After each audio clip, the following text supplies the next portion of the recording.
Joining me right now is Texas Republican Congressman Brian Babin. Congressman, thanks very much for joining us. Your reaction to this horrible scene over the weekend in Washington? It's the same old thing. It's terrible, and it's been ongoing for months and months and months. And of course, we had a lot of peaceful protesters that came up there to support President Trump in the MAGA march, and they're being attacked by Antifa and the radical left, and the mainstream media simply, and Biden himself and the Democratic Party will not criticize these Antifa. And quite frankly, it is a matter of blue cities and states where this is happening. They're attacking the American people, and they're attacking the Constitution, and it's inexcusable. Absolutely. Well, I don't understand. I mean, I don't understand why you wouldn't have the Democrats denouncing this kind of activity.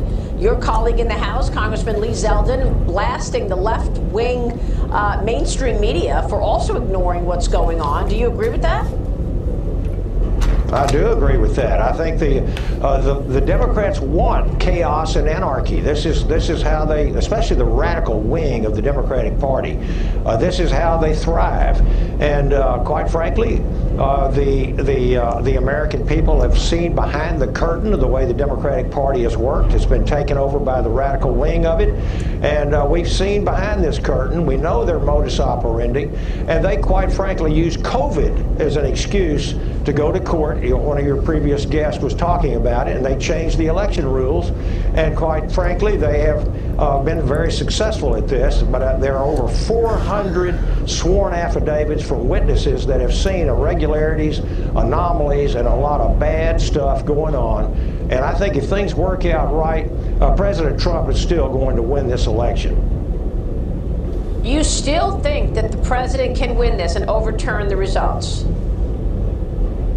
I think that we have enough data out there. If we get a fair shake, if things work out like they should, I think that I'm still firmly of the belief that President Trump won this election, that there are too many hundreds of thousands of drop-off, mail-in ballots. The rules were changed, as I said, where only one candidate was voted for on these ballots. Hundreds of thousands only for Joe Biden. It just doesn't compute. And quite frankly, a lot of these battleground states, including Georgia, where you have Republican-controlled legislatures, I don't know what the elected officials were doing there, but they were asleep at the wheel to allow some of this stuff to occur. I'm still positive, I'm still optimistic.